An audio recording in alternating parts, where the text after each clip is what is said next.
Thank you, Pastor Chris. Well, it's nice to be here today. If there's one thing I don't enjoy doing, that's dressing up. And I don't know why that is, but it might be the fact that I grew up in a pastor's family. My folks were missionaries, and everywhere we went, we had to dress up. I had to wear suits and ties, and so consequently, once I left the house, I was pretty casual. I wear shorts and T-shirts most places. And I ran into a couple people that knew me today, and they kind of were surprised that I was dressed up like this. And I got an email a couple days ago that said that speakers are going to be wearing business casual. And to be honest, I had no idea what that meant. I had to go on the computer and look that up and say, what is business casual? And so, I pulled a few things out and put that, on my closet. And then as it happens, a couple of my nephews were in town this weekend. They came down with their wives and their families from Washington and Northern California. And they're both, one works for Google, another one's in executive in the insurance industry. They found out I was going to be speaking, and they looked at what I was wearing, and they're like, no, you're not going to wear that. And so they're like, when was the last time you wore this jacket? I said, well, 30 years ago, actually. And they're like, so literally last night at 10:45, they took me to Kohl's and got me this outfit. So, pineapple socks. I would never wear pineapple socks. All right. Well, it's an honor to be here. If there's one thing that I'm passionate about is my faith in Christ. I believe that Christ does have the answer for the world and for us personally. I believe that my life has been so much better knowing Christ and incorporating the principles that I've learned from my parents. I've been up and down in my life like most of you guys. We all have our hard times. And, today I'm going to talk about physical health, but I do feel like there is a connection between physical and spiritual health for sure. And if there's one thing I believe in, it's accountability. We need it in our spiritual lives to help us when we're going through struggles, but we need it in our physical life as well. And we'll touch on that a little bit today. I'm going to talk just on a couple of issues, a couple of topics, then I'm going to talk about cancer prevention, touch on a couple of cancers, and then cardiovascular health, and then we'll touch on just a couple of the decade cancer screenings for youth as well. All right, so if there's one thing I love is coffee. I love coffee. My wife and I drink coffee a lot, and for years I felt like, I always felt that coffee was bad for you. You'd hear that and so on, so I kind of felt a little bit bad about that. But I'm here to tell you that coffee is good for you, okay? It's no longer a sin. It is good. I went to a conference a couple of years ago, and I heard this researcher from Harvard talking. And this guy is probably the foremost expert on liver issues, and he was saying that the first thing he does when people come in to see him is he puts them on 4 cups of coffee per day minimum, okay? And so that kind of perked my ears a little bit, and he started running through a bunch of things. And as you can see here, coffee helps you, it lowers the risk of death from all causes, all racial and ethnic groups. And the more coffee, the better, okay? Now, there's a couple of caveats, okay? Decaf probably is not as good. The process actually takes away some of the antioxidants and the anti-mutagenics that you want in there. And you got to watch out for what you put in the coffee, okay? So drip coffee really is good. If you mix too many of the coffee creamers and so on, that's not so good, actually. So as we learned, it helps for hepatitis C, but probably what affects the general population the most is what's called non-alcoholic fatty liver disease. And it's the most common liver disorder in the West. In fact, 1/3 of the population has it. Our body stores fat in a lot of areas, and some people store it in the liver. And for years, I remember early in my practice, we didn't think that it was a problem, actually. We never told people to do anything about it. But it leads to cirrhosis of the liver, much like drinking alcohol too much will do over the course of your lifetime. And 1/3 of the population has it, and 1/3 of those that have it, it leads to cirrhosis. But coffee does help with that. So if you're drinking regular amounts of coffee, it slows down the progression of liver disease. It also helps with mental health related issues as well as diabetes. Now, if you look at this was pretty astounding here. 3 cups of coffee helps with basal cell, which is skin cancer, colon cancer, endometrial, breast, and even prostate, okay? Now, things that can be problematic with coffee, okay? So if you're struggling with anxiety, sometimes the caffeine consumption is going to be an issue. Insomnia, sleep issues can be a problem, especially if you drink it later in the day. In general, caffeine is going to stay in your system for about 6 to 8 hours. So if you're drinking it that close to bedtime, it can be an issue. Can also lead to tremors. With blood pressure elevation, it bumps it up just slightly for about an hour or so, and then it goes back down. So it doesn't usually lead to sustained blood pressure elevation. It can lead to glaucoma. Okay, low T. We hear a lot about low T. And sometimes we feel like this. Guy here in the picture being fatigued, a little overweight, and so on, hair loss, and so on. But it's not hair loss up here, okay? It's hair loss down here on the rest of your body that actually is a result of low testosterone. With all the advertising on TV, I've got young kids. I gotta, when I see these commercials come on, I'm like looking for the remote because you never know what's going to happen with these commercials. They can be pretty suggestive. But testosterone is important to a lot of guys for their sexual functioning, and so therefore we hear a lot about it. So you might be experiencing some of these symptoms, low libido and sexual functioning, as well as fatigue or anemia. Gynecomastia, which is breast formation, actually can happen, happens a lot in guys. So those are some of the symptoms that can lead that low testosterone can lead to. Now, one of the most important things, if you're concerned about low testosterone, is getting it checked at the right time. A lot of times what I'll see, people bring me their testosterone results, and it's checked in the afternoon. They go to the doctor and so on. They're there, and they just add it on to their blood test. But really, it needs to be done before 8 a.m. because it's a diurnal hormone, which means it goes like this twice throughout the course of the day. And so it's a little bit more accurate if it's fasting, and you really want to get a double check on that. Get at least 2 tests if you think you might have low testosterone. Those are some of the positive effects that we know about. It can help with memory and cognition as well. Now, there are some downsides to it, so some things you need to be aware of. If you have a low testosterone blood test and you want to get placed on testosterone, before you do that, make sure that your prostate is okay because it will bump up the PSA blood test. And so if you don't do that beforehand, you're going to think you have prostate cancer, actually. Sleep apnea, it can worsen that as well. Cardiovascular risk, if you have heart disease already, you might want to think twice. But I've heard a lot of guys tell me, hey, they'd rather go with a smile on their face. So, there's pros and cons. You got to weigh it. Blood clots. If you have people that get blood clots in your family, then you might want to think twice about it as well. Okay, prostate cancer. There's the prostate gland right there and right beneath the bladder. And as you can see, the rectum is right behind it. So that's why you have to have the rectal exam when you go to the doctor. And that's what I hear guys whine about the most when they come in, is having to have the prostate checked. But, that goes with the territory. But let's clear up a couple things, prostate versus prostrate, because I have a lot of guys coming in the office telling me they want their prostrate checked. Okay? That's a prostate, and that's prostrate. Okay? They might be getting their prostate checked pretty soon, it looks like, but let's clear that up. Okay, prostate cancer. This is a very confusing, murky area right now. If you talk to different specialists, you're probably going to hear a different answer. And the reason is because studies suggest that diagnosing it early in some of the aggressive treatments may not really add years to people's life, because prostate cancer is fairly slow growing, that a lot of people end up dying of other things. And so the Urological Association, which are the specialists that deal with this, they recommend starting prostate cancer screening probably from the time of birth, I think. But for the most part, a lot of other specialists have different opinions. And so the jury is out on this, okay? But I will give you a few recommendations. So it's common, but it's slow growing. There's a lot of confusion.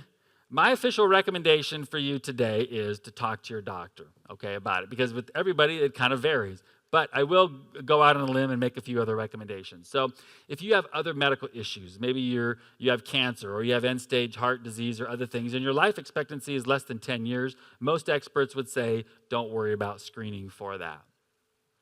If you're high risk, then you should start screening at age 40, actually. So who are the high-risk people? African-American men, people with a family history of prostate cancer. If you have certain genes, the BRCA genes, and if you have it in your family, you'll probably know. It's basically breast cancer, ovarian cancer that tends to follow those genes and run in families. So if you have that, then you need to start early as well. If you're low-risk screening, you might want to consider doing your PSA every 2 to 4 years. Because the problem is that if you pick one up really early, that there's a lot of procedures involved, a lot of false negatives. So you might have a test that's not truly indicative of cancer, because it can go up because of infection or just because your prostate is larger.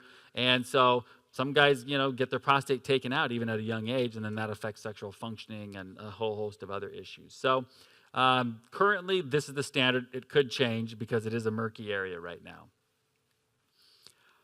Okay.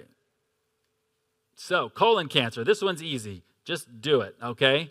Every 10 years, get a colonoscopy done. The recommendation is to start at age 50 and do it every 10 years. If you do a good prep and you drink all the stuff you're supposed to, which is not actually easy, and you get cleared out and they get a good look, then you're probably good for 10 years. Some would say 7 years. But definitely do it, even if you don't have insurance. I know there's an expense involved, but it's really a shame if people, get this cancer, especially after age 50, because it really is preventable.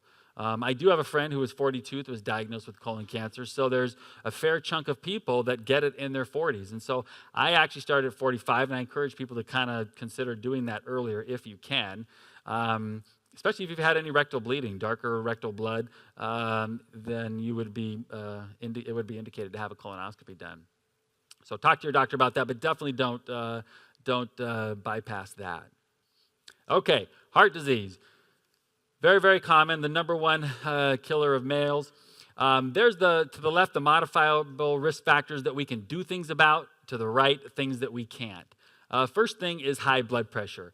And what I find is most guys have no idea if they have high blood pressure. They never check it. So I just recommend getting your own blood pressure cuff. It's more accurate to check it yourself anyway, because when you go to the doctor, at least 1/3 of the blood pressures go up, even in a normal individual. So just get your own portable machine. It only costs about $50. Make sure it's one for the upper arm. It's more accurate than the wrist ones.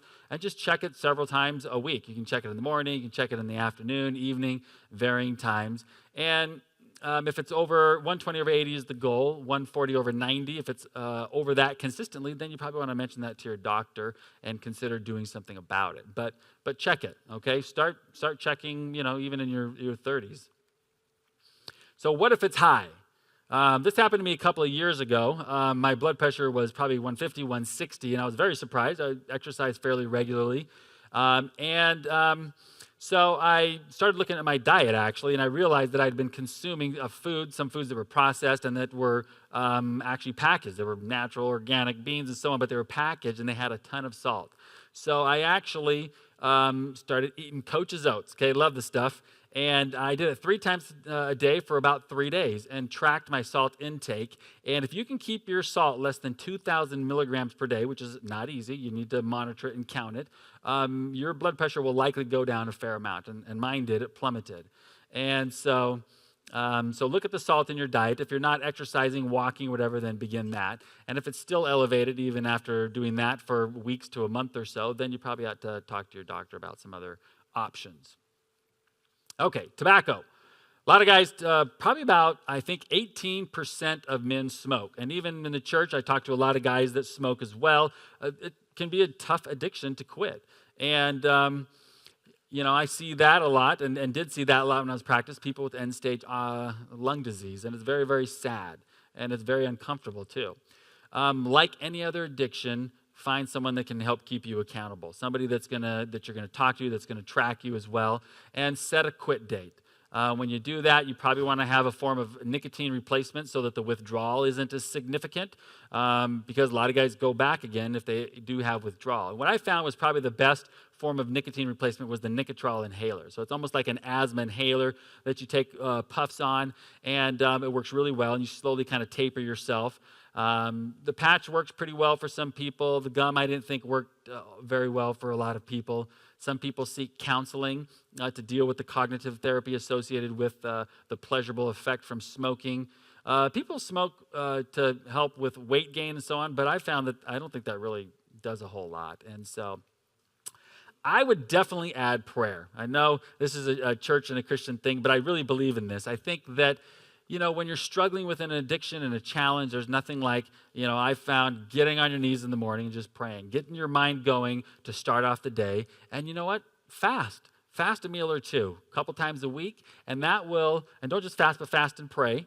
And that will help you. Get a couple of verses, a verse or two, just like, if you're dealing with any temptation, lust or anger or things like that, that if you have a 1 or 2 verses handy that you can quote, that will help you. And it'll help you with your smoking addiction as well.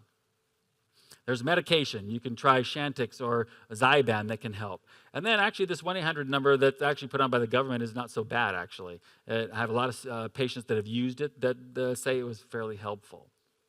So get somebody to help you. Don't be ashamed. Just ask somebody, and they would love to help you. High cholesterol. Most of us know about our cholesterol. If you look there to the left, you really want to keep your total cholesterol less than 200 if at all possible. The HDL, which is the good cholesterol, it says over 60, but really over 50 is good. If it's less than 40, that is really not so good. It's actually a risk factor for heart disease if it's less than 40. So have your cholesterol checked. When you're in your 20s, the current recommendation is to check it maybe every 3 to 5 years. When you're in your 30s, probably every 2 to 3 years, and after age 40, you probably want to check it every year or two, okay? Now, cholesterol, what does it do? Well, it helps clog the arteries and lead to more frequent heart attacks. And so oftentimes there's genetic causes. I've had patients come in that were marathon runners and eat like a bird and so on. You check their cholesterol and it's sky high. So there's a significant genetic component in some people. But you can calculate your cardiac risk, your 10-year cardiac risk, by going to FraminghamHeartStudy.org, and then you click on Calculate Cardiovascular 10 Risk, and then Using Lipids. You plug in your own numbers, and you'll find out what your risk is, okay? We'll look at a couple here right now. So this here is a 55-year-old male with normal cholesterol. And if you look down there at the bottom, you'll see that 9.9%. That's their 10-year risk of having a heart attack, okay? So that's not too bad, actually. Now, this person here has mildly elevated cholesterol.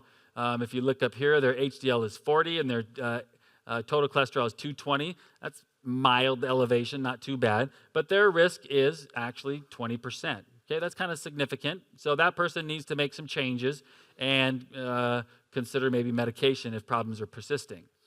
This one here has mild cholesterol, high blood pressure, and they also have diabetes. Okay, so they have a lot of risk factors. And their cholesterol profile is not horrible bad, but their risk is 33%. That is really high. That person needs to be on high-dose medication for sure, cholesterol medicine to get it down. And then you throw in smoking. You take away the diabetes, throw in smoking, and their risk is now 35%. So smoking is a significant cardiac risk factor.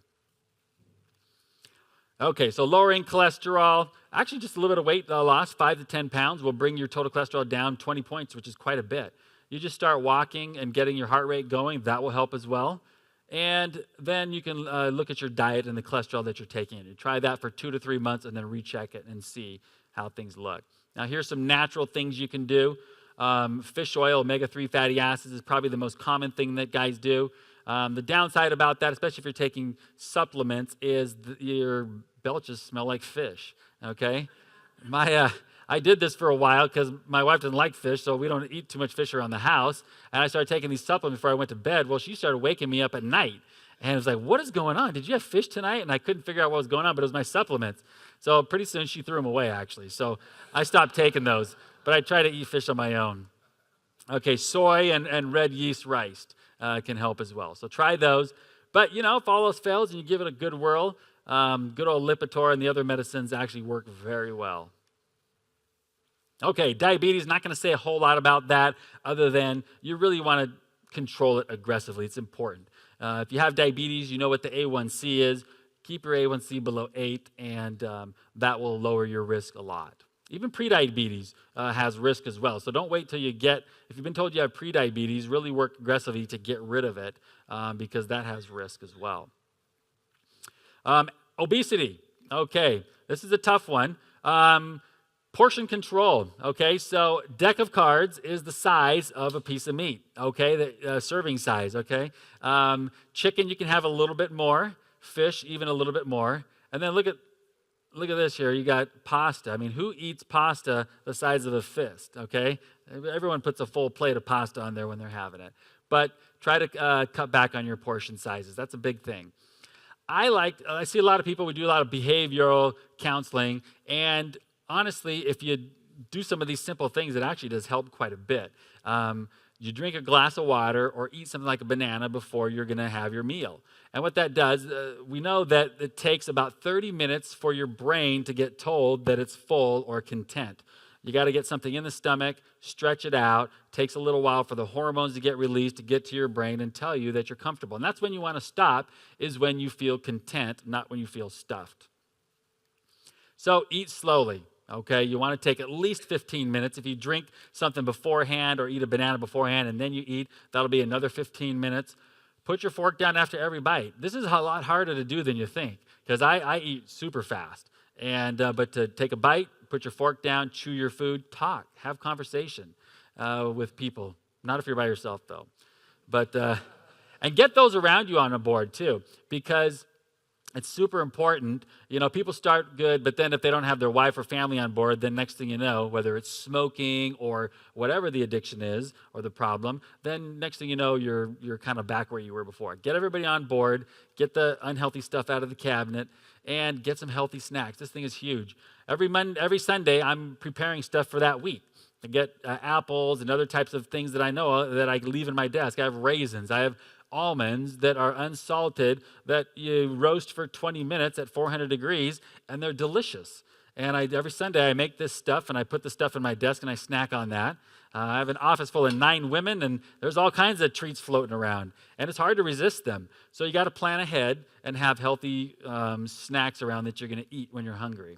Look at your beverages. If you drink wine every day, really 2 glasses, small glasses is what's recommended. Red wine is the best for the heart, but look at the calories that you're consuming, whether it's coffee, soda, or alcohol. And really, to lose 1 pound a month is not that hard. You just cut back by 100 calories a day, which if you look at a blueberry muffin, it's probably 1/3 of a blueberry muffin is about 100 calories. So you cut something out like that in your meal each day, and you can lose 1 pound a month, which is 12 pounds a year. And actually, that's pretty good, actually. If you lose more, fantastic. Okay, sedentary lifestyle. This is, when I was in medical school, the first day of medical school, I remember the instructor came in and he said, well, you're going to learn a lot here these next 4 years, but the 2 hardest things that you're going to have to deal with is getting people to stop smoking and getting people to exercise. And he was right. It is very, very difficult to get people exercising on a consistent basis. So try to make activity a regular part of your lifestyle. I always tell people, make a change while you can before you have your first heart attack, okay? Everybody makes changes after their heart attack. And then balance. I worked up in Washington for 10 years, was in private practice up there, delivered babies and, did a lot of things, was working about 80 hours a week, did not have any balance spiritually, did not have any balance exercise-wise.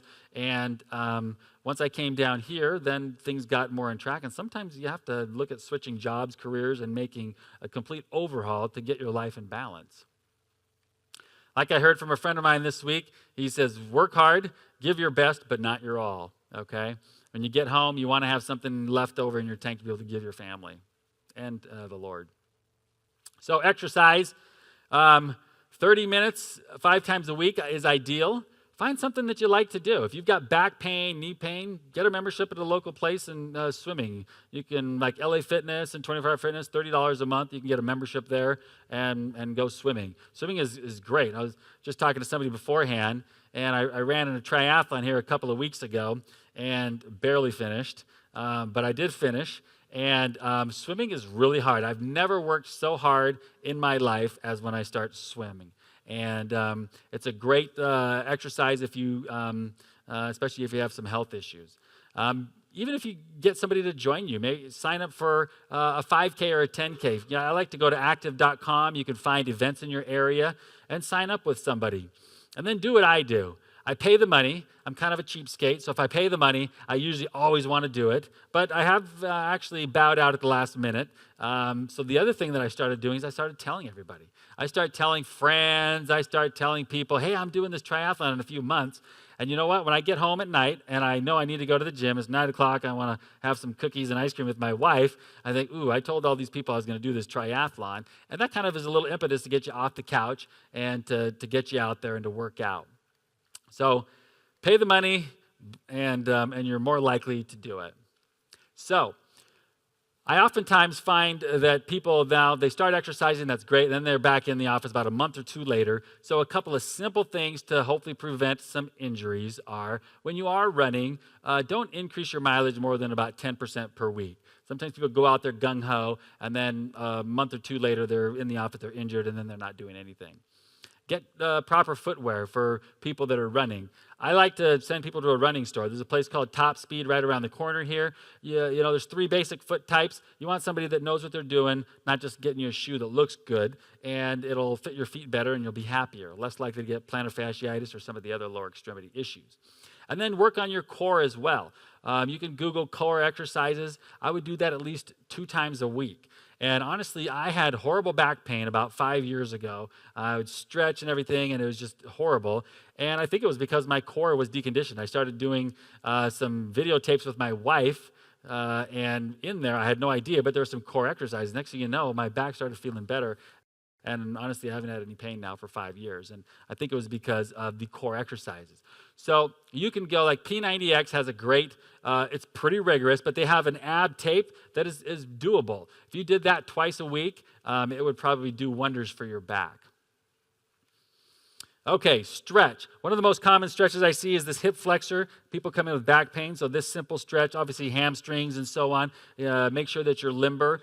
People come in because they're tight, and the hip flexors are a big one that attach to the back. And if you're not stretching regularly, then most likely you're going to get an injury. Okay. Now, as far as diet is concerned, there are a million diets. I hear everything, from the gals in our office, Whole30 and everything. And, a lot of good diets. I don't know the ins and outs about all the diets. But I say if something works for you and it's reasonably healthy, stick with it. Find something that works for you. And here's a couple of simple tips. Just try to eat 1 fruit and 1 vegetable a day. If you don't do that already, just start doing that. And you'll, for 1, start to like it. And for 2, you'll be a little more content and will probably consume a few less calories of stuff you shouldn't. Limit your fast food intake to once a week. Limit your red meat intake to once a week. Sorry. Except for this. Don't snack out of a bag, okay? That comes from planning ahead. You come home, we all get home, we're ravaged, dinner's not for another hour or so. Have some healthy things that you can grab and munch on instead of unhealthy things. Get your family on board, that's key. Tell your coworkers, we already talked about that. And the only diet that has ever been shown in legitimate studies to help lower cardiac risk is the Mediterranean heart diet, okay? So you eat what Jesus ate, all right? This is good food, good olive oils, all the food, the nuts and everything is really, really good. And so, but there's other diets out there that are good. If you're exercising well, and watching your blood pressure and things like that, chances are you're going to be fine. But that is, this book here actually has a lot of good recipes that are quite healthy in the back. Mental health really quickly.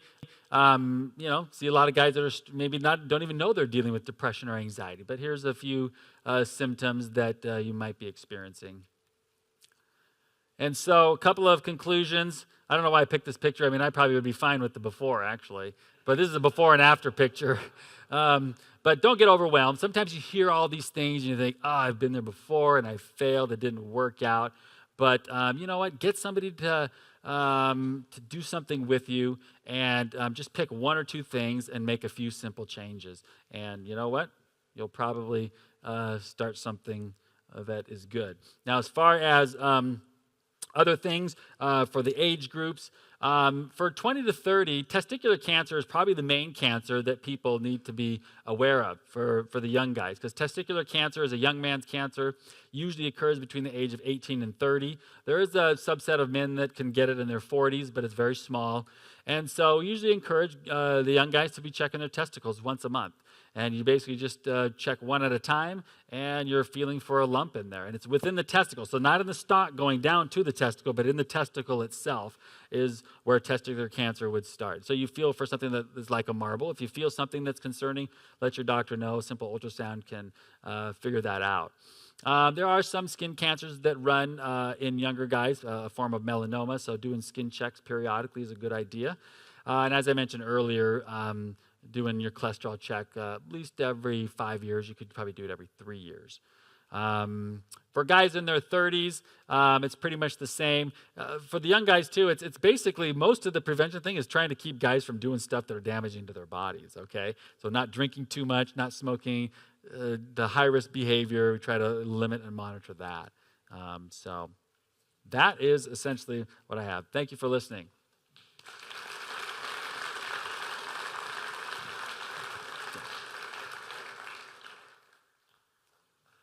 That was fantastic. And guys, remember that we're videoing these sessions. So if you want to latch onto the stuff, you can order the videos. You can watch this again. A couple quick things. There's a few guys out here that like to smoke occasional cigars. Yeah. How many occasional cigars are okay, and how often? Well, I don't think there's a lot of data, but certainly the tobacco smoke is carcinogenic. You know, if you're smoking it fairly regularly, then it's actually putting you at risk not only for lung cancer and the effects with that, but also throat. We see a lot of throat, esophageal issues associated with especially cigar smoking. So, you know, if you're doing it at a wedding once in a while, that's one thing. But if it's fairly regular, it's probably not doing you a whole lot of good. And it's increasing the inflammation in your coronary arteries and increasing the risk. If you checked what's called the highly sensitive CRP, it would probably be elevated because that's a test of inflammation that's specific for cardiac arteries. So not exactly what I was hoping for, but okay. I guess you're the expert. So there's a room full of guys here who probably are agreeing with everything you're saying. I've been agreeing with everything all of you speakers have been saying all day, but it's very easy to sit here and think, oh, that's so good. Yeah, I got to check that, and then do nothing. So if you had to take your talk and give us your top 3 things, if you're not going to do anything else than what you said, where do we start?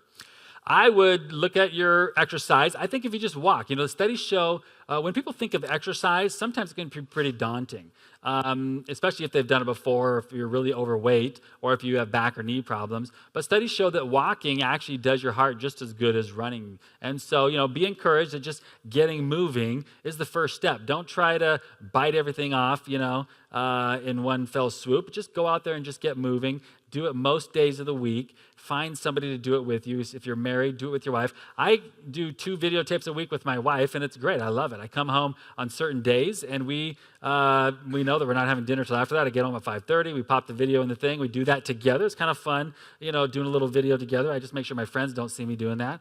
And that's 2 days a week that I've exercised with my wife, which is great. So getting out there, so the first thing would be just get moving and doing something, because you'll start to feel better. The endorphins will start to flow, and you'll feel better once you start doing it. The second thing I would do is just simple dietary changes, as I mentioned. Just kind of take a look at your food. I don't go crazy on eating everything that's uber healthy. My wife doesn't like to eat like that anyway, but I do have instituted a few things. I actually eat a little bit more fish. I eat a lot of fruit every day. I mean, I bring apples and, like I said, raisins and some carrots and so on to work, and I snack on those when I'm hungry. And so just make some small changes in your diet, take away the unhealthy stuff, and then look at do your cancer prevention that's for your age group, and don't ignore that. So a few simple things, just start doing that. Once you start doing a couple things, then you'll start talking to people, and next thing you know, you'll build on that and so on. But just do something. Perfect, so good. Thank you so much. Thanks. That's great, fantastic, wonderful.